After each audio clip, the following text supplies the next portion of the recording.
Senator Chuck Schumer of New York. Senator, it is good to see you. Thank you for being with us. There is really an issue with the degree to which the urgency of this has dimmed, certainly among some of your Republican colleagues in the Senate and the White House, which has decided to sort of put coronavirus on the back burner. How do we deal with the fact for so many millions of Americans, this is really real? That $600 makes a very big difference. It might be the difference between having your home and not having your home. Well, you're exactly right, Ali. Our Republican friends and the president have been totally asleep at the switch. It's 3 months since we passed the last COVID bill, and we have so many different problems facing us that make people unsafe economically and health-wise. And so McConnell said, well, let's take a look. Let's do a pause. Then he said maybe localities should go bankrupt. Donald Trump has avoided this problem, says it's going away.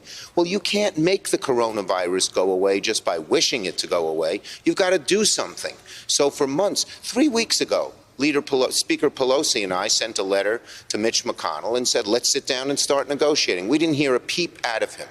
Now, finally, they're beginning to talk to one another, but if you believe the press reports and from what I'm hearing, they're all divided among themselves. There are 10 or 15 Republicans who don't want to spend a nickel and let us go into the Great Depression because they're such hard-right ideologues. Then there are all kinds of disputes. The president actually told the Republican senators not to put in any money for testing or contact tracing.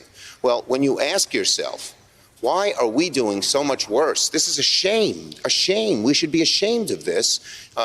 We are doing so much worse than the European countries, Italy, Spain. They had as virulent a crisis as we did at one point. The East Asian countries, it's because we're not doing the testing, we're not doing the contact tracing that they prepared for and did. And now Trump is saying don't do it anymore. Donald Trump has put his head in the sand. He is responsible for the safety of the American people, and he has hurt that safety dramatically. And our Republican Senate friends are so afraid of Donald Trump that they don't budge. They don't do anything. Now, all of a sudden, it's beginning to dawn on a few of them. And as I said, they're divided.